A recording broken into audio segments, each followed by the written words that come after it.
ሰላም ጤና ይስጥልኝ የቮያ ቴሌቪዥን ተከታታዮች ለዕለተ ሐሙስ ያልናቸውን ዜናዎች ይዘን ቀርበናል። እስከ መጨረሻው እንድትከታተሉን በአክብሮት እንጋብዛለን። የአዲስ አበባ መሬት አስተዳደር ቢሮዎች ግምገማ ከንቲባ አዳነች አቤቤ እርምጃ ቢጀምሩም ዋናዎቹ የሙስና ተዋናዮች ግን አልተነኩም። የአዲስ አበባ ከተማ አስተዳደር ከንቲባ አዳነች አቤቤ በመዲናዋ በሚገኙ 10ም ክፍለ ከተሞች ውስጥ የህዝብ መሬት በስፋት በሚነሳባቸው የመሬት አስተዳደር ቢሮ ኃላፊዎችና ሰራተኞች ላይ ጥብቅ ግምገማ ማካሄድ መጀመራቸው ተሰማ። ያለ እጅ መንሻ አገልግሎት መስጠት አቁመዋል በሚል በህዝብ ዘንድ በከፍተኛ ደረጃ በሚታሙት በእነዚህ ተቋማት ላይ ያነጣጠረው የግምገማ ማዕበል ባለፈው ሳምንት የተጀመረ ሲሆን በዚህ ሳምንት ቀጥሎ እንደሚገኝ የሄኖክ ኒውስ ምንጮች አረጋግጠዋል። በተለይም ከንቲባዋንም ሆነ ህግን አይፈሩም ተብለው በሚነገርላቸው የለሚ ኩራ ክፍለ ከተማ መሬት አስተዳደር ኃላፊዎች ላይ ግምገማ ያነጣጠረ ሲሆን የተወሰኑ ኃላፊዎችም ከቦታቸው እየተነሱ መሆኑ ታውቋል። ይህ እርምጃ የመንግስት አገልግሎት አሰጣጥ ለማሻሻል ያለመ ነው ቢባልም የከተማ ነዋሪዎች ግን በግምገማው ሂደትና ውጤታማነት ላይ መሰረታዊና ወሳኝ ቅሬታዎችን እያነሱ ይገኛሉ። የዚህ ዜና ቅኝት የሚያተኩረውም እዚሁ ክፍተት ላይ ነው። የከንቲባ ጽሕፈት ቤቱ ኃላፊዎች ከቦታቸው በማንሳት ፖለቲካዊ እርምጃ እየወሰደ ቢሆንም በየቀኑ ከህዝብ ጋር በቀጥታ የሚገናኙትና ለዋናው የሙስና ቅሬታ መነሻ የሆኑት ፈጻሚ ባለሙያዎች ግን ከዚህ ግምገማ ማምለጣቸው አሰራሩን የስሙላ አድርጎታል የሚል ጠንካራ ትችት እየቀረበበት ነው። ሙስናውና ቢሮክራሲው ስር የሰደደው በኃላፊዎች ደረጃ ብቻ ሳይሆን በታችኛው የባለሙያ መዋቅር ውስጥ መሆኑ እየታወቀ ጥቂት ኃላፊዎችን ብቻ በማንሳት የሚደረገው የማስተካከያ እርምጃ ዘላቂ መፍትሄ ሊያመጣ አይችልም። መዋቅራዊና ከስር መሰረቱ የሆነ ጽዳት ካልተደረገ በቀር አሁን እየተካሄደ ያለው ግምገማ የህዝብን የረጅም ጊዜ የብሶት ድምጽ ለማብረድ የሚደረግ ጊዜያዊ ማስታገሻ ከመሆን አያልፍም ሲሉ የከተማው ነዋሪዎችና የመልካም አስተዳደር ተንታኞች በአጽንኦት ያስገነዝባሉ። መሬት ነክ ጉዳዮች የከተማው ከፍተኛው የኪራይ ሰብሳቢነት ምንጭ እንደመሆናቸው እርምጃው አድሏዊነትን በማስወገድ እውነተኛ ፈጻሚዎች ላይ እስካልተወሰነ ድረስ የዜጎችን ሮሮ ሊያቆመው አይችልም። ዓለም አቀፉ የፍልሰት ድርጅት ኢትዮጵያ ለኢቦላ ወረርሽኝ ከፍተኛ ተጋላጭ መሆኗን በማስጠንቀቅ አስቸኳይ ጥሪ አቀረበ። ዓለም አቀፉ የፍልሰት ድርጅት ሰሞኑን ባወጣው አዲስ ሪፖርት ኢትዮጵያ ለገዳዩ የኢቦላ ወረርሽኝ ስጋት በከፍተኛ ደረጃ ከተጋለጡና አፋጣኝ የቅድመ መከላከል ትኩረት ከሚሹ ሀገራት ቀዳሚዋ መሆኗን አስታወቀ። ድርጅቱ ይህንን ከባድ ማስጠንቀቂያ የሰጠው ሀገሪቱ ያላትን ስትራቴጂካዊ አቀማመጥና የድንበር ደህንነት ክፍተቶችን መነሻ በማድረግ ነው። በሪፖርቱ ትንታኔ መሰረት ኢትዮጵያ ለዚህ አስከፊ ወረርሽኝ በከፍተኛ ደረጃ ተጋላጭ እንድትሆን ያደረጓት ዋና ዋና ምክንያቶች አሉ። ከነዚህ መካከል ሀገሪቱ በቀን በሺዎች የሚቆጠሩ ዓለም አቀፍ ተጓዦች የሚያልፉባት ማዕከል መሆኗ፣ እጅግ ሰፊ የሆኑ ድንበር ተሻጋሪ የንግድና የመጓጓዣ መስመሮች ባለቤት መሆኗ፣ እንዲሁም ወረርሽኙ ከተከሰተባቸው ቀጠናዎች ጋር ያላት ረዥም ድንበር ጥብቅ ቁጥጥር የማይደረግበትና ክፍተት ያለበት መሆኑ በዋነኝነት ተጠቅሷል። ድርጅቱ የበሽታውን ስርጭትን ለመግታት ጥብቅ የጤና ቁጥጥር ሊደረግባቸው የሚገቡ ስትራቴጂካዊ መግቢያና መውጫ በሮችን በሪፖርቱ በግልጽ አስቀምጧል። በዚህም መሰረት የቦሌ፣ የድሬዳዋ፣ የመቀሌና የባህር ዳር ዓለም አቀፍ አውሮፕላን ማረፊያዎች ከፍተኛ ትኩረት ከሚሹት ቀዳሚዎች ናቸው። ከዚህም በተጨማሪ በየብስ ትራንስፖርት ከፍተኛ የሰዎች እንቅስቃሴ የሚታይባቸው የሞያሌ፣ መተማ፣ ጋላፊ፣ ደዋሌ፣ ፓጋክና ኩርሙክ የድንበር መግቢያና መውጫ ኬላዎች እንዲሁም የድሬዳዋ የባቡር ጣቢያ ወረርሽኙ በቀላሉ ሊገባባቸው የሚችሉ ከፍተኛ ስጋት ያለባቸው ቀጠናዎች መሆናቸው ተለይቷል። ይህንን አሳሳቢ አደጋ ለመቀልበስ ዓለም አቀፉ የፍልሰት ድርጅት ኢትዮጵያን ጨምሮ በአፍሪካ ቀንድ በምስራቅና በደቡብ አፍሪካ ለሚገኙ 12 ሀገራት በሽታውን አስቀድሞ ለመከላከልና ፈጣን ምላሽ ለመስጠት የሚያስችል የ$55.9 ሚሊዮን እቅድ ነድፏል። ከዚህ አጠቃላይ በጀቱ ውስጥ $4.4 ሚሊዮን በቀጥታ ለኢትዮጵያ የተመደበ ሲሆን ገንዘቡ የሀገሪቱን የጤና ስርዓት በተለይም በከፍተኛ ስጋት ውስጥ በሚገኙ የድንበር ኬላዎችና የንግድ መስመሮች አካባቢ ያሉ የጤና ተቋማትን አቅም ለማሳደግ የሚውል መሆኑን ድርጅቱ አስታውቋል። ከሁለት ቀናት በፊት በመርካቶ ጣና ገበያ ፊት ለፊት የሚገኙ ነጋዴዎች የተሰጣቸውን የ20 ቀናት የማስለቀቂያ ማስጠንቀቂያን ተከትሎ በዛብሻ በኩል ላቀረቡት አቤቱታ የፌዴራል ቤቶች ኮርፖሬሽን ይፋዊ ምላሽ ሰጥቷል። ኮርፖሬሽኑ በነባሮቹ አነስተኛ ሱቆች ምትክ አዲስና ዘመናዊ የገበያ ማዕከል በአጭር ጊዜ ውስጥ ሊገነባ መሆኑን አስታውቋል። በመርካቶ ከደረጃ በታች የሆኑ 100 የንግድ ሱቆችን በማንሳት በቦታቸው ከ1000 በላይ ዘመናዊ ሱቆችን የያዘ ባለ 5 ወለል ህንፃ እንደሚገነባ ኮርፖሬሽኑ ገልጿል። ገልጿል። ይህ ፕሮጀክት እድሉ ላላገኙ በሚሊዮን የሚቆጠሩ ኢትዮጵያውያን ዜጎች ፍትሃዊ የሀብትና የስራ ዕድል ክፍፍልን የሚያረጋግጥ መሆኑን ገልጿል። ኮርፖሬሽኑ አክሎም ከደረጃ በታች የሆኑና የመሬት አጠቃቀም ክፍተት የሚታይባቸውን ይዞታዎች በመቀየር በርካታ ዜጎችን ተጠቃሚ የሚያደርጉ ህንፃዎችን እንደሚገነባ አስታውቋል። ነጋዴዎቹ ያለምንም ቅድመ ዝግጅት በ20 ቀናት ውስጥ ውጡ ተባል በማለት ያቀረቡት ቅሬታ ከእውነት የራቀ ነው ሲል ኮርፖሬሽኑ አስተባብሏል። ተቋሙ እንደገለጸው አካባቢውን ይበልጥ ለማልማትና ተጨማሪ ሱቆችን ለመገንባት ከ2 ዓመት በፊት ጀምሮ ነጋዴዎቹ በቂ ዝግጅት እንዲያደርጉ በቅድመ ማስጠንቀቂያ ተነግሯቸው ነበር። በተጨማሪም የኮንትራት ውሉን ህጋዊነት በተመለከተ ኮርፖሬሽኑ ማብራሪያ ሰጥቷል። የንግድ ቤት ኪራይ ውል በየዓመቱ የሚታደስ መሆኑና ኮርፖሬሽኑ ቦታውን ለሚፈልገው ማንኛቸውም የልማት አገልግሎት በፈለገበት ጊዜ መጠቀም እንደሚችል፣ ተከራዩም ቤቱን የማስረከብ ግዴታ እንዳለበት በውሉ ላይ በግልጽ የሰፈረና ደንበኞች የሚያውቁ ህጋዊ ድንጋጌ መሆኑ አስረድቷል። ለ50 ዓመታት በብቸኝነትና በአነስተኛ የኪራይ ዋጋ ሲጠቀሙ የነበሩ ግለሰቦች ይህ ዕድል ሌሎች ዜጎችም በፍትሃዊነት እንዲደርስ በሚደረገው ጥረት ላይ የሚያቀርቡት ቅሬታ ተገቢነት የሌለው መሆኑን ኮርፖሬሽኑ በምላሹ ላይ ገልጿል። እንደሚታወቀው ከ200 በላይ የሚሆኑ ነባር ነጋዴዎች የከተማ አስተዳደሩ በጀመረው የኮሪደር ልማት ምክንያት በአጭር ጊዜ ንብረታቸውን እንዲያስነሱ መታዘዛቸው ግማሽ ምዕተ ዓመት በላይ የቆየውን የንግድ ታሪካቸውን እንደሚያጠፋና ኢኮኖሚ ቀውስ እንደሚፈጥርባቸው በከፍተኛ ስጋት በዛሀበሻ መግለጻቸው ይታወሳል። ይሁን እንጂ ኮርፖሬሽኑ ይህን ስጋት ምላሽ ሰጥቷል። አዲሱ ማዕከል በወራት ጊዜ ውስጥ በፍጥነት ተገንብቶ ለአገልግሎት ክፍት እንደሚደረግ የገለጸው ተቋሙ ከዚህ ቀደም በቦታው ላይ የንግድ ስራቸውን ሲያከናውኑ የነበሩ ነባር ነጋዴዎች አዲሶቹን ሱቆች የመከራየት ዕድል እንደሚኖራቸው ማረጋግጧል። በኦሮሚያ ክልል በመንግስት ጤና ተቋማት ለሚሰሩ የሕክምና ባለሙያዎች የትርፍ ሰዓት ክፍያ በአስቸኳይ እንዲከፈል ጥብቅ ትዕዛዝ ተላለፈ። የኦሮሚያ ክልል ጤና ቢሮ በተለያዩ መንግስታዊ የጤና ተቋማት ውስጥ በማገልገል ላይ የሚገኙ ነገር ግን የትርፍ ሰዓት ክፍያ ለተጓደለባቸው የሕክምና ባለሙያዎች ሙሉ ክፍያቸው በአስቸኳይ እንዲፈጸም ጥብቅ መመሪያ አስተላለፈ። ቢሮው ይህንን ውሳኔ ያሳለፈው በክልሉ የሕክምና ባለሙያዎች የትርፍ ሰዓት ክፍያ አፈጻጸም ወጥ ባልሆነና በተቆራረጠ መልኩ ሲካሄድ መቆየቱን ከባለሙያዎችና ከተለያዩ ማህበረሰባዊ አካላት የቀረቡለትን ተደጋጋሚ አቤቱታዎች መነሻ በማድረግ መሆኑን ባወጣው ይፋዊ ደብዳቤ አረጋግጧል። ይህ የክፍያ መጓደል በኦሮሚያ ክልል ብቻ የተወሰነ ሳይሆን በሀገሪቱ የተለያዩ አካባቢዎች የሚገኙ የጤና ባለሙያዎች በተደጋጋሚ የሚያነሱት አብይ የብሶት ምንጭ መሆኑ ይታወቃል። የሕክምና ባለሙያዎቹ ዋነኛ ጥያቄ በመንግስት አዋጅና ሕግ የተፈቀደላቸውን መሰረታዊ መብት ለምን እንደሚነፍጉ የሚሞግት ነው። የአሰሪና ሰራተኛ ጉዳይ አዋጅ አንቀጽ 68 የትርፍ ሰዓት ስራ አከፋፈልን በተመለከተ የማያሻማና ግልጽ ሕጋዊ ድንጋጌ አስቀምጠው ያለ ተቋማቱ ይህንን ሕግ ወደ ጎን ብለውታል ሲሉ ባለሙያዎቹ በምሬት ይገልጻሉ። የችግሩን አሳሳቢነት ይበልጥ የሚያጎላው ደግሞ አንዳንዱ የሕክምና ባለሙያ እስከ 36 ሰዓታት ድረስ ተከታታይ አድካሚ ስራ ሰርቶ ምንም አይነት የትርፍ ሰዓት ክፍያ እስከነጭራሹ የማይከፈልበት አሰራር መስፈኑ ነው።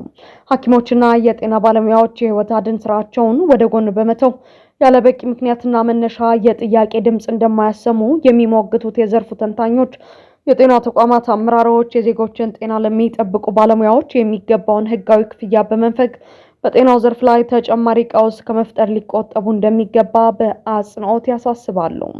የጤና ቢሮ አሁን የወሰደው የማስተካከያ እርምጃ በሌሎችም ክልሎች ተግባራዊ ሊደረግ የሚገባው ወሳኝ ጅምር መሆኑ ተጠቁሟል።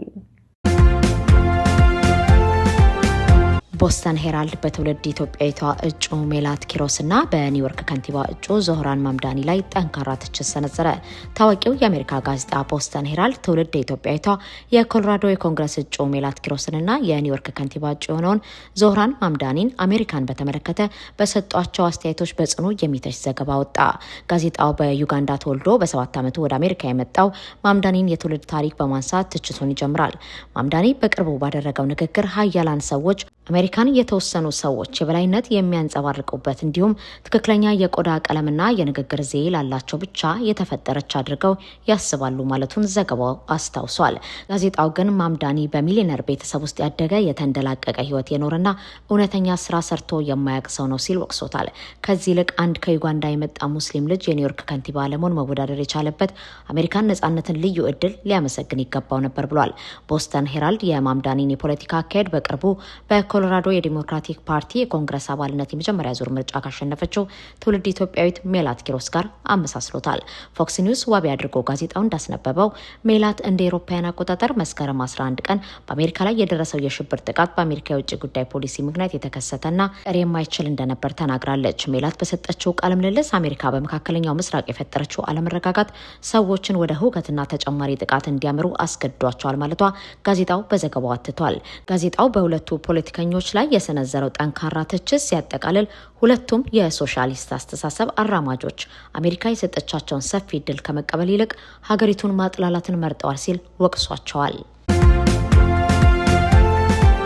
በታላቁ የአፍሪካ ቀንድ ቀጠና ውስጥ ወደ 20 ሚሊዮን የሚጠጉ ዜጎች ለከፍተኛ የረሃብ አደጋ መጋለጣቸውን ተከትሎ ዓለም አቀፍ የሰብአዊ እርዳታ ድርጅቶች የ$6.4 ሚሊዮን የአስቸኳይ ጊዜ የገንዘብ ድጋፍ ጥሪ አቀረቡ። ቀጠናው በአሁኑ ወቅት በአስከፊ ሰብአዊ ቀውስ ውስጥ እንደሚገኝ የቅርብ ጊዜ ግምገማዎች አመልክተዋል። ኢትዮጵያ፣ ሶማሊያ፣ ኬንያ፣ ሱዳን፣ ደቡብ ሱዳን፣ ኡጋንዳ እና ጅቡቲን የሚያጠቃልለው ታላቁ የአፍሪካ ቀንድ በዓለማችን ላይ እጅግ የከፋ የምግብ ዋስትና እጥረት የታየበት ማዕከል ሆኗል። የአሳሳቢ የረሃብ ቀውስ የተከሰተው በተደራራቢ ችግሮች ምክንያት መሆኑን የረድኤት ድርጅቶች ገልጸዋል። ለዓመታት የዘለቀው ድርቅ፣ መደበኛ ያልሆነ የዝናብ ስርጭትና የአየር ንብረት ለውጥ የግብርና ምርታማነትን በእጅጉ ያሽመደመዱት ሲሆን ይህንን ተከትሎ የመጡ የታጠቁ ግጭቶች፣ የኢኮኖሚ አለመረጋጋትና የኮቪድ-19 ወረርሽኝ ያሳደረው ተጽዕኖ ቀውሱን ይበልጥ አባብሰውታል። ሁኔታው በተለይ በሶማሊያና በተወሰኑ የኢትዮጵያ አካባቢዎች ላይ እጅግ የከፋ ደረጃ ላይ ደርሷል። በተከታታይ የዝናብ ወቅቶች መክሸፋቸው የቁም ከብቶችና የሰብል ምርቶችን ያጠፋ ሲሆን በከብት እርባታ የሚተዳደሩ ማህበረሰቦችን ለከፋ የምግብና የገቢ እጥረት ዳርጓቸዋል። በተመሳሳይ በኬንያ ደረቅና ከፊል ደረቅ አካባቢዎች፣ በደቡብ ሱዳን በቀጠለው ግጭትና በሱዳን ባለ የፖለቲካ ቀውስ ምክንያት በሚሊዮኖች የሚቆጠሩ ዜጎች ሙሉ በሙሉ በእርዳታ ላይ ጥገኞች ሆነዋል። አሁን የቀረበው የ$6.4 ሚሊዮን የአስቸኳይ ጊዜ ጥሪ እጅግ ተጋላጭ ለሆኑ ወገኖች ሕይወት አድንን እርዳታ ለማቅረብ ያለመ ነው። ይህም የአስቸኳይ ጊዜ የምግብ እህል ማከፋፈልን፣ ለቤተሰቦች የምግብ መግዣ የገንዘብ ድጋፍ ማድረግን፣ የአልሚ ምግብ እጥረት ያለባቸውን ህጻናት ማከምና ለቀጣዩ የመዝሪያ ወቅት የዘርና የግብርና መሳሪያዎችን ማቅረብን ያካትታል። በተለይም እድሜያቸው ከ5 ዓመት በታች የሆኑ ህጻናት ለከፍተኛ የአልሚ ምግብ እጥረትና ለበሽታ በመጋለጣቸው አፋጣኝ ድጋፍ ይሻሉ። የረድኤት ሰራተኞች አፋጣኝ እርምጃ ካልተወሰደ ቀውሱ ይበልጥ ሊባባስ እንደሚችል አስጠንቅቀዋል። አሁን ያለው የምግብ እጥረት ወቅት ካለፈው ምርት የተረፈው እህል የሚያልቅበትና አዲሱ ሰብል ገና የማይሰበሰብበት በመሆኑ ችግሩን ይበልጥ ያከብደዋል። ዓለም አቀፉ ማህበረሰብ ቀደም ሲል ለቀረቡ ጥሪዎች ምላሽ ቢሰጥም አሁን ያለው የገንዘብ ክፍተት ሰፊ ነው። ይህ የቀረበው የገንዘብ ጥሪ ከሚያስፈልገው አጠቃላይ ሀብት ውስጥ አነስተኛው ድርሻ በመሆኑ ዘላቂ መፍትሄ ለማምጣትና የአየር ንብረት ለውጥን ለማቋቋም በመቶዎች የሚቆጠሩ ሚሊዮን ዶላሮች ኢንቨስትመንት እንደሚያስፈልግ ድርጅቶቹ አሳስበዋል። ኬንያ በጫት ንግድ በኢትዮጵያ ተበለጥኳለች። የኬንያ ግብርና ምግብ ባለስልጣን ባወጣው አዲስ ሪፖርት በሶማሊያ ውስጥ ኢትዮጵያ ከፍተኛ የገበያ ድርሻ በማግኘቷ የሀገሪቱ የጫት ገቢ መቀነሱን አስታወቀ። ባለስልጣኑ በሪፖርቱ ሶማሊያ የኬንያ ጫት ከፍተኛ ኤክስፖርት መዳረሻ ከመሆኑም በላይ ሀገሪቱ ጠንካራ የውጭ ምንዛሬ ከምታገኝባቸው ዘርፎች አንዱ ነው ያለ ሲሆን፣ ይሁን እንጂ አሁን ይህ ገበያ ከኢትዮጵያ ከባድ ፉክክር እየገጠመ መሆኑ አስረድቷል። በተለይም ኢትዮጵያ ለሶማሊያ ካላት ቅርበት አኳያ ትኩስ ምርትን ዝቅተኛ የትራንስፖርት ወጪ እያደረሰች መሆኑ ፉክክሩን እንዳከበደው አስታውቋል። ባለስልጣኑ እንደገለጸው ባለፈው ሩብ ዓመት ኬንያ ወደ ሶማሊያ የላከችው ጫት 692,000 ኪሎ ግራም ሲሆን ዋጋውም ከ3 ቢሊዮን የኬንያ ሽሊንግ በላይ የሚገመት ነው። ይሁንና ይህ እንደ አውሮፓውያን አቆጣጠር በ2005 ከተላከው 103,668 ኪሎ ግራም ያነሰ መሆኑን አስረድቷል። ባለስልጣኑ የጫት ኤክስፖርት ለመቀነሱ በሶማሊያ ያለው የገበያ ፉክክር ዋነኛው ምክንያት መሆኑን ጠቅሶ አንዳንድ የኬንያ ገበሬዎች የተሻለ ዋጋ ለመጠባበቅ ሲሉ ምርቱን ለመሰብሰብ መዘግየታቸውም አስተዋጽኦ ማድረጉን ገልጿል። የቴዲ አፍሮ ማናጀር ላደረጉት የእስር ቤት መለቀቂያ ዋስትና ቴዲ አፍሮ ዋስትናው እንደከፈለላቸው አሁን በኦንላይን ማህሌት ሰለሞንን ለመርዳት በሚል የሚሰበሰበው ገንዘብ ትክክል አለመሆኑን ተናገረ። የድምጻዊ ቴዲ አፍሮ ማናጀር በሆኑት ማህሌት ሰለሞን ስም የዋስትና መክፈያ በሚል በኦንላይን የሚሰበሰበው የገንዘብ ማሰባሰቢያ ዘመቻ ሐሰተኛ እስካም መሆኑን ቤተሰቦቻቸው አረጋገጡ። ማህሌት ሰለሞን ከሳምንት የእስር ቆይታ በኋላ በዋስ መለቀቃቸው ይታወሳል። የተለቀቁትም በ1.5 ሚሊዮን ብር የዋስትና ገንዘብ መሆኑ የተገለጸ ሲሆን ይህንን የዋስትና ገንዘብ ሙሉ በሙሉ ከፈለው ድምጻዊ ቴዲ አፍሮ መሆኑ ምንጮች ገልጸዋል። ይሁን እንጂ በአንዳንድ የማህበራዊ ሚዲያ መድረኮችና ኦንላይን ላይ ለማህሌት ሰለሞን የዋስትና ገንዘብ በሚል ሰበብ የገንዘብ ማሰባሰቢያ ዘመቻዎች እየተካሄዱ ይገኛሉ። ቤተሰቦቻቸው የድርጊት ፈጽሞ ትክክል እንዳልሆነና አታላይም መሆኑን አሳስበዋል። በአሁኑ ሰዓት ማህሌት ሰለሞን ከስር ተፈተው ከቤተሰቦቻቸው ጋር እንደሚገኙና ምንም አይነት የገንዘብ እርዳታ ጥያቄ እንዳላቀረቡ ቤተሰቦቻቸው አረጋግጠዋል። ስለሆነም በዚህ ሐሰተኛ ዘመቻ ተታለው በኦንላይን ገንዘብ የከፈሉ ግለሰቦች ወደ ክሬዲት ካርድ ኩባንያዎች በመደወል የከፈሉትን ገንዘብ እንዲያስመልሱ ማሳሰቢያ ተሰጥቷል። በተጨማሪም ይህንን አታላይ ድርጊት የሚፈጽሙ ግለሰቦች ከድርጊታቸው ሊቆጠቡ እንደሚገባና ሕጋዊ እርምጃ ሊወሰድባቸው እንደሚችል ማስጠንቀቂያ ተላልፏል። ከማህሌት ጋር አብሮ ታስሮ የነበረው ሌላኛው የቴዲ አፍሮ ጓደኛ የሱፍ ተጨማሪ ክስ ቀርቦበት እስካሁን አለመለቀቁንና የፊታችን አርብ ማህሌት ሰለሞንን ጨምሮ ሌሎች ተከሳሾች ፍርድ ቤት እንደሚቀርቡ ከቤተሰብ ምንጭ ለመረዳት ተችሏል። ጉዳዩን በቅርበት እየተከታተልን ዝርዝር መረጃዎችን የምናደርስ ይሆናል። ህገወጥ የሲቪል ሰዎች ግድያ፣ የዘፈቀድና የተራዘመ እስር፣ አስገድዶ መሰወርና ጠለፋ እንዲሁም ማሰቃየትና ኢሰብአዊ አያያዝ በቀጣዮቹ 5 ዓመታት ለሰብአዊ መብቶች ትግበራ ዋና ዋና ስጋቶች እንደሚሆኑ የኢትዮጵያ ሰብአዊ መብቶች ኮሚሽን ኢሰመኮ ተነበየ። ኮሚሽኑ በነፃ ሚዲያና በጋዜጠኞች ላይ እየጨመረ መጥቷል ያለውን ገደብና በሲቪል ማህበረሰብ ድርጅቶች ላይ ተጽዕኖ የሚያሳድሩ ያላቸውን እርምጃዎች እንዲሁ በዋና ስጋትነት መድቧል። መንግስታዊው የሰብአዊ መብት ተቋም ስጋቶቹን ይፋ ያደረገው ከሚቀጥለው ዓመት ጀምሮ እስከ 2023 ዓ.ም ድረስ በሚተገበረው የስትራቴጂክ እቅድ ሰነድ ላይ ነው። በዚሁ የ5 ዓመት ስትራቴጂክ እቅድ ላይ ኮሚሽኑ ከባለድርሻ አካላት ጋር ዛሬ ሐሙስ ሐምሌ 2 ቀን 2018 ዓ.ም አዲስ አበባ በሚገኘው ዋና መስሪያ ቤቱ መክሯል። ኢሰመኮ እቅዱን ያዘጋጀው በፍጥነት እየተለወጠ ላለው የሰብአዊ መብቶች ሁኔታ ምላሽ ለመስጠት እንደሆነ አመልክቷል። ከዚህ በተጨማሪም የሰብአዊ መብት ተሟጋች ተቋሙ ወቅታዊም ሆነ አዳዲስ ተግዳሮቶችን ለመቋቋም በሚያስችል ቁመና ላይ እንዲገኝ ለማድረግ በማለም እቅዱ መዘጋጀቱም በሰነዱ ላይ ተጠቁሟል። የቀድሞ የተቋሙ ስትራቴጂክ እቅድ የሸፈነው ጊዜ በኢትዮጵያ የቅርብ ጊዜ ታሪክ ውስጥ እጅግ ፈታኝና የተለያዩ ለውጦች በብዛት ከተስተዋሉባቸው ወቅቶች አንዱ ነበር ሲል ኢሰመኮ በአዲሱ ሰነዱ ላይ አስፍሯል። ግጭት፣ መፈናቀል፣ ሰብአዊ ቀውሶች፣ የፖለቲካ ሽግግር እንዲሁም እያደገ የመጣው የህዝብ ተጠያቂነትን የማስፈን ጥያቄ ለሰብአዊ መብቶች መከበር ጉልህ እንቅፋቶችንም ሆነ እድሎችን ፈጥረዋል ሲልም ሰነዱ ያለፉትን 4 ዓመታት ሁኔታ ገምግሟል።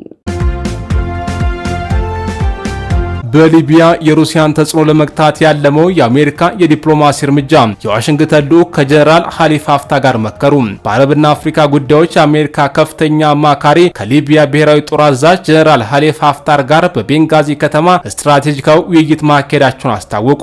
ይህ ግልጽ ውይይት አሜሪካ በሰሜን አፍሪካና በሳህል ቀጠና እየሰፋ የመጣውን የሩሲያ ወታደራዊ ተጽዕኖ ለመግታት የጀመረችው አዲስ የፖሊሲ አቅጣጫ አካል መሆኑን የፖለቲካ ተንታኞች ያነሳሉ። የአሜሪካው ከፍተኛ አማካሪ በማህበራዊ ስር ገጻቸው ባወጡት መግለጫ ከጀነራል ሀፍታር ጋር ያደረጉት ውይይት በአሜሪካና በሊቢያ መካከል ባለው ቀጣይነት ያለ ጸጥታ ትብብር ላይ ያተኮረ መሆኑን ገልጸዋል። በዋናነትም የድንበር ደህንነትና ማጠናከር እንዲሁም የጋራ የሆኑ ጸጥታ ስጋቶችን መፍታት በሚቻልበት ሁኔታ ላይ መክረዋል። በተጨማሪም የሊቢያን የመንግስት ተቋም አንድ የማድረግን ጥረት ማፋጠን አስፈላጊ መሆኑ የተነሳ ሲሆን ዘላቂ ሰላምን የሚያመጣ የሊቢያ ሉዓላዊነት የሚያስጠብቅና ሁሉንም ሊቢያውያን የሚያገለግል አንድ የሆነ ብሔራዊ ተቋም ለመፍጠር የሚያስችል በሊቢያን የሚመራ የፖለቲካ ሂደት መጀመር አስፈላጊነት ላይ መግባባት መደረሱን ልዑኩ አስታውቋል። አክሎም የሊቢያ ብሔራዊ ጦር ጠቅላይ እዝ አሜሪካ በሊቢያ ለምታደርገው የዲፕሎማሲ ጥረት ለሰጠው ይፋዊ ድጋፍ ምስጋናቸውን አቅርበዋል። ይህ የአሜሪካ ባለስልጣናት ከጀነራል ኻሊፋ ሀፍታር ጋር የሚያደርጉት ቀጥተኛ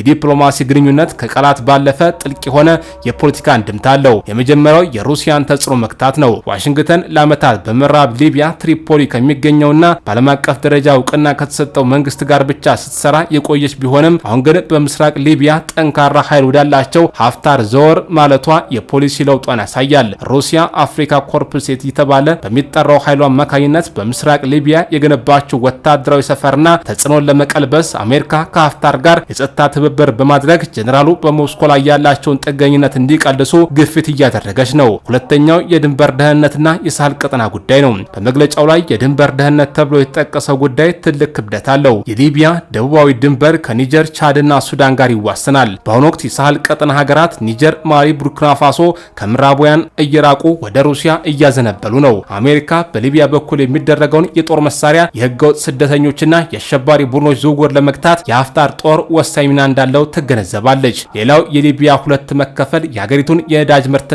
የውጭ ንግድ በተደጋጋሚ አደጋ ላይ ጥሎታል። አሜሪካ የሀገሪቱ ማዕከላዊ ባንክና የጦር ኃይል አንድ እንዲሆን የምትገፋፋው የዓለም ነዳጅ ገበያ እንዳይናወጥና እንደ ሩሲያ ያሉ የውጭ ኃይሎች በሊቢያ የውስጥ መከፋፈል ተጠቅመው የሀብት ብዝበዛ እንዳያደርጉ ለመከላከል ጭምር ነው። ከዚህ አንጻር ሲታይ ይህ ስብሰባ አሜሪካ በሊቢያ ያላት አካሄድ ከዲሞክራሲያዊ ሀሳቢነት ይልቅ ወደ ተግባራዊ ፖለቲካ ጥቅም ያደላ መሆኑን በግልጽ የሚያሳይ ነው። የሀፍታር ጦርም የአሜሪካን ጥረት መደገፉ ጀነራሉ ከዓለም አቀፉ ማህበረሰብ ጋር ያላቸውን ህጋዊ ተቀባይነት ለማሳደግ የሚጠቀሙበት ስልታዊ እርምጃ ተደርጎም ሊወሰድ ይችላል። ከአሜሪካ ተባረው ኢኳቶሪያል ጊኒ የታሰሩ ስደተኞች የኢቦላ ስጋት እንደተደቀነባቸው ገለጹ። ከአሜሪካ ተባረው በኢኳቶሪያል ጊኒ በሚገኝ አንድ ሆቴል ውስጥ የታሰሩ ስደተኞች ባለስልጣናት ስፍራውን በኢቦላ በሽታ የተጠረጠሩ ሰዎች ማቆያ እያደረጉት መሆኑን ገለጹ። በሀገሪቱ ፕሬዚዳንት ቴዎድሮ ኦቢያንግ ንጌማ ቤተሰብ ባለቤትነት ስር በሚተዳደረው በዚህ ሆቴል ውስጥ ከኢትዮጵያ፣ አንጎላና ሞሪታኒያ የተባረሩ 17 ስደተኞች ይገኛሉ።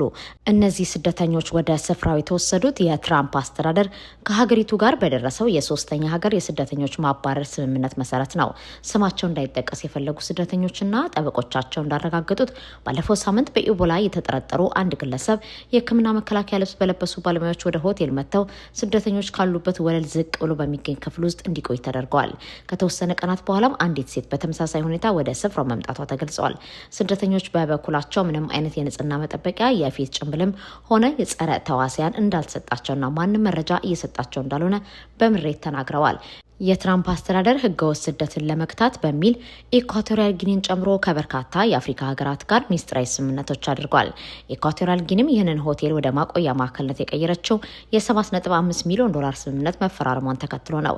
የሰብአዊ መብት ጠበቆች በበኩላቸው ሀገሪቱ ስደተኞችን አግባብ ባልሆነ መንገድ ወደ መጡበት ሀገር እንዲመለሱ እያስገደደችና ተገቢውን የሕክምና እንክብካቤ እየነፈገች ነው በማለት በአፍሪካ ከፍተኛው የሰብአዊ መብት ተቋም ዘንድ ክስ መስርተውባታል። ከዚህ በኋላ የሆርሙዝ ሰርጥ የሚከፈተው በኢራን ፍላጎት ብቻ ነው ሲሉ ጋሊባፍ ተናገሩ። የኢራን ዋና ተደራዳሪ ሆኑት በአገር ጋሊባፍ ዛሬ በሰጡት መግለጫ የሆርሙዝ ሰርጥ መተላለፊያ የሚከፈተው በኢራን ፍላጎትና ኢራን በምታወጣው መመሪያ መሰረት መሆኑን አስታውቋል። ይህም ኢራን ይህንን ወሳኝ የመርከቦች መተላለፊያ በራሷ ቁጥጥር ስር ለማድረግ እንዳሰበች የሚያሳይ ሆኗል። የፓርላማ አፈ ጉባኤ ሆኑት ጋሊባፍ ይህን መግለጫ የሰጡት በአሜሪካና በኢራን መካከል የተደረሰው ተኩስ አቁም ተጥሶ በሁለቱም በኩል ወታደራዊ ጥቃት እየተካሄደ መሆኑን ተከትሎ ነው። በቴሄራን የዛሬ መግለጫ መሰረት ወደፊት በሆርሙዝ ሰርጥ የሚደረገው የመርከቦች እንቅስቃሴ ላይ ኢራን የደህንነት ማስጠበቅ ሚናም ይኖራታል። ይህ ደግሞ ዋሽንግተንና ሌሎች የባህረ ሰላጤው ሀገራት በዓለም አቀፍ የውሃ መተላለፊያ ላይ የአንድ ሀገር ቁጥጥር ተገቢ አይደለም ከሚሉት ጋር የሚቃረን ነው። የፖለቲካ ተንታኞች ለሮይተርስ እንደገለጹት የጋሊባፍ ንግግር የሚያሳየው በቀጣይ ከአሜሪካ ጋር በሚደረጉ ድርድሮች የሆርሙዝ ሰርጥ ጉዳይ ዋነኛ አጀንዳ እንደሚሆን ነው። ተንታኞች እንዳሉት በቀጣይ ድርድሮች ላይ የኒውክሌርና አጀንዳ ሆርሙዝ ሰርጥ የሚተካ ይሆናል። ሩሲያ ፕሬዝዳንት ትራምፕ ለዩክሬን የፓትሪዮት ሚሳኤል ፍቃድ ለመስጠት መወሰናቸው ስህተት ነው አለች። የአሜሪካው ፕሬዝዳንት ዶናልድ ትራምፕ ትላንት ከዩክሬን አቻቸው ጋር በተገናኙበት ወቅት ሀገራቸው የፓትሪዮት ሚሳኤል ማምረት ፍቃድ ለዩክሬን እንደምትሰጥ መግለጻቸው ይታወሳል። የክሬምሊን ቃል አቀባይ ዲሚትሮ ፔስኮቭ በዚህ ጉዳይ በሰጡት አስተያየት ውሳኔው ስህተት መሆኑን ገልጸዋል። እንዲህ አይነት ውሳኔዎች በአሜሪካና በሩሲያ መካከል ያለውን ግንኙነት ያበላሻሉ ያሉት ፔስኮቭ ጨምረውም ዩክሬን የፓትሪዮት ሚሳኤል ማምረት ፍቃድ ማግኘቷ ወደ ሰላም የሚያመራ ለመሆኑ አስረድተዋል። ተናግረዋል። ሁለቱንም መሪዎች ውስብስብ ስብዕና ያላቸው በሚል የገለጿቸው ቃል አቀባዩ እንዲህ አይነት ውሳኔ በአካባቢው ያለውን ግጭት ወደ ውስብስብ ቅርጽ ሊቀይረው እንደሚችልም አሳስበዋል። ይህ በእንዲህ እንዳለ ብሉምበርግ እንደዘገበው ዩክሬን የፓትሪዮት ሚሳኤሎችን የማምረት ፍቃድ ቢሰጣትም እንኳን ሚሳኤሉን ለማምረት ዓመታት የሚፈጅባት ይሆናል። ባሊስቲክ ሚሳኤሎችን የማምረት አቅም ያለውና የአንዱ ዋጋ $5 ሚሊዮን የሆነው የፓክ 3 የተሰኘው ፓትሪዮት በአሁኑ ወቅት የሚመረተው በአሜሪካና በጃፓን ብቻ እንደሆነም ጠቅሷል። በአካዋሳር የተባሉ የዘርፉ ባለሙያ ሲናገሩ ፓትሪዮት ሚሳኤልን መስራት ዓመታትን ይወስዳል። ይህ ማለት ደግሞ ዩክሬን እንደምትፈልገው ለቅርብ ጊዜ ጥቅም ላይ አይውልም ያሉ ሲሆን በሚስጥራዊ ቴክኖሎጂዎች ላይ በአሜሪካ ያለው ጥብቅ የቁጥጥር ሂደት በራሱ እቅዱን ሊያዘገየው እንደሚችልም አስረድተዋል።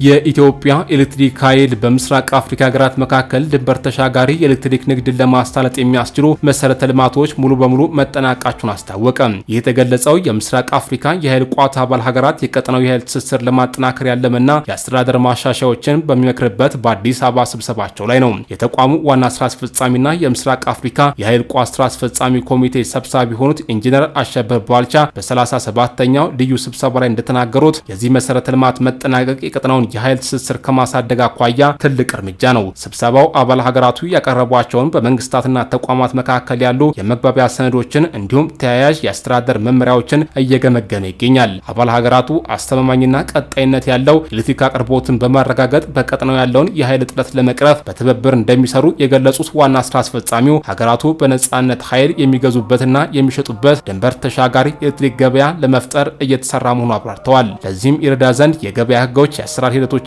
የንግድ መድረኮች ቀድመው መዘጋጀታቸውን አስታውቀዋል። ይህ የአሰራርና የተቋማዊ መዋቅር ብስለት የቀጠናው የኃይል ቋት ወደ ላቀ ደረጃ የሚያሸጋግር ይሆናል። ኢትዮጵያ የውሃ፣ የንፋስ፣ የጂኦተርማልና የፀሐይ ኃይልን ጨምሮ የታዳሽ ኃይል ሀብቷን በማልማት በቀጠናው የኃይል አቅርቦት ላይ የጀመረችው ስትራቴጂካዊ ጉዞ ከጊዜ ወደ ጊዜ እያደገ መጥቷል። በአሁኑ ወቅትም ለጅቡቲ፣ ለኬንያና ለሱዳን ትገኝ ኤሌክትሪክ እየሸጠች የምትገኘው ኢትዮጵያ የኃይል ንግድ መረቧን ይበልጥ ለማስፋት ጠንካራ እንቅስቃሴ ላይ ትገኛለች። የዚህ እቅድ አካል የሆነው ስትራቴጂካዊ ማስፋፊያ ባለፈው ዓመት መገባደጃ ላይ ይፋ ሲደረግ ኢትዮጵያ በኬንያ በኩል እስከ 100 ሜጋዋት ኤሌክትሪክ ለታንዛኒያ ለመሸጥ የዝግጅትና የድርድር ማጠናቀቂያ ምዕራፍ ላይ መድረሷ መነገሩ ይታወሳል። የዚህ ስምምነት መሳካት በደቡብ ኢትዮጵያ ሶዶ የመነጨውን ኃይልም በኬንያ ከፍተኛ የኃይል ማስተላለፊያ መስመሮች አድርጎ ወደ ሰሜናዊ ታንዛኒያ አሩሻ ድረስ የሚያደርስ ነው።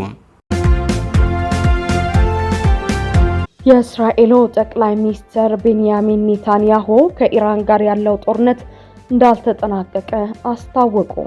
ወታደሮቻቸው በሊባኖስ እንደሚቆዩም ገልጸዋል። የእስራኤሉ ጠቅላይ ሚኒስትር ቤንያሚን ኔታንያሁ ከኢራን ጋር ያለው ጦርነት ገና እንዳልተጠናቀቀና አዳዲስ ፈተናዎች ከፊታቸው እየተደቀኑ መሆናቸውን አስታወቁ። ጠቅላይ ሚኒስትሩ አያይዘውም የእስራኤል መከላከያ ኃይል በሊባኖስ ምድር አስፈላጊነቱ እስከሚጠይቀው ጊዜ ድረስ እንደሚቆይ በይፋ ገልጸዋል።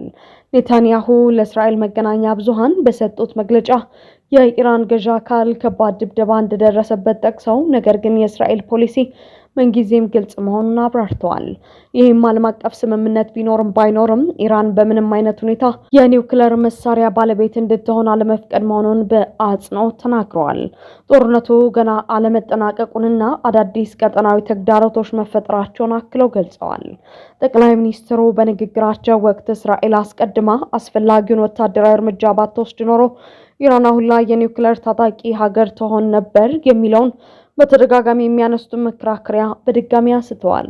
ከዚህ መግለጫ ጀርባ ያለውን ተጨባጭ ሁኔታ የምንመለከት ከሆነ የእስራኤል ጦር በሊባኖስ የሚያደርገውን ወታደራዊ እንቅስቃሴ በማራዘምና ከኢራን ጋር ያለውን ፍጥጫ ባለማርገብ ቀጠናውን ወደማያልቅ ውጥረት እያስገባው መሆኑን የፖለቲካ ተንታኞች ያስገነዝባሉ። ይህም ኔታንያሁ የሀገር ውስጥ የፖለቲካ ጫናዎችን ለመቋቋምና የጦርነቱን ድባብ በማስቀጠል ስልጣናቸውን ለማደላደል የሚጠቀሙበት ስልት ሊሆን እንደሚችል ይገመታል። ይሁን እንጂ ይህ አይነቱ ግትር አቋም በዓለም አቀፉ ማህበረሰብ ዘንድ ዲፕሎማሲያዊ መፍትሄ ለመፈለግ የሚደረገውን ጥረት ይበልጥ የሚያደናቅፍና መላውን መካከለኛ ምስራቅ ወደ ከፋ ቀውስ የሚከት መሆኑ ስጋት ፈጥሯል። ጀስቲን ቢበር ዓለም ዋንጫን ሃፍታይም ሾው ተቀላቀለ። ጁላይ 19 ቀን በኒው ጀርሲ ሜት ላይፍ ስቴዲየም በሚከናወነው የ2026 ዓለም ዋንጫ ፍጻሜ ግጥሚያ እረፍት ላይ ትልቅ የሙዚቃ ኮንሰርት ይካሄዳል። ይህ በአሜሪካ ፉትቦል NFL የተለመደው ሃፍታይም ሾው አይነት ቅርጽ ያለው ኮንሰርት በዓለም ዋንጫ ላይ ሲከናወን ዘንድሮ ለመጀመሪያ ጊዜ ነው። በዚህ ዝግጅት ላይ ቤቴስ፣ ማዶናና ሻኪራ ሙዚቃቸውን እንደሚያቀርቡ ከዚህ ቀደም የተገለጸ ቢሆንም አሁን ደግሞ ሌላ ኮከብ ይህን ስብስብ መቀላቀሉ ተዘግቧል። የዓለም ዋንጫን ሃፍታይም ሾው የተቀላቀለው ጀስቲን ቢበር ነው። በሜት ላይፍ ስቴዲየም የሚከናወነው ሃፍታይም ሾው የተያዘለት ጊዜ 11 ደቂቃ ብቻ መሆኑን ግን ጉዳዩን አነጋጋሪ አድርጎታል። እነዚህ ሁሉ ድምፃውያን ስራቸውን ለማቅረብ የሚያስችል ጊዜ ይኖራቸዋል ወይ የሚለው ጥያቄም እያስነሳ ነው።